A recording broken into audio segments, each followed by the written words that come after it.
जैसे ही हमने अपने आप को ईश्वर से अलग कर दिया, दूर कर दिया और ईश्वर को भूल गए। सोच के देखिए हमारा स्वरूप क्या है, यहां बैठे हुए हर व्यक्ति का स्वरूप क्या है, इस सृष्टि में हर जीव का स्वरूप क्या है, वो ईश्वर से भिन्न है ही नहीं।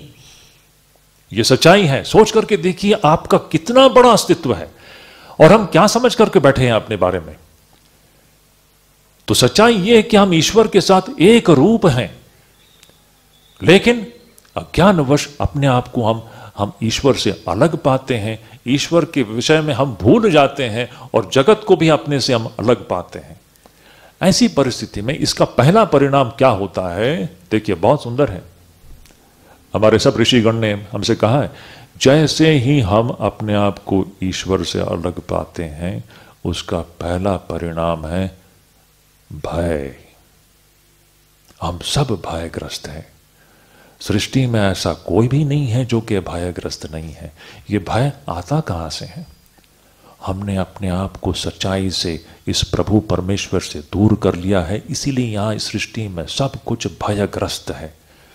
भयाद अग्निस्तपति भयास्तपति सूर्य भयाद इंद्रश्चाग्निश्च मृत्युर्धावति पंचम।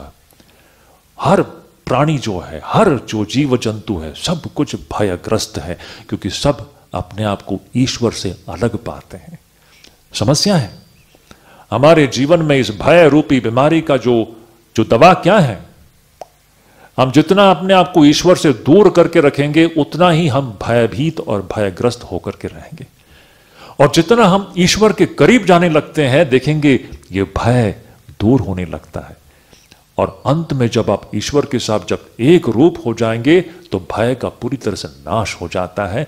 वही निर्भय अवस्था है, वही अभय अवस्था है।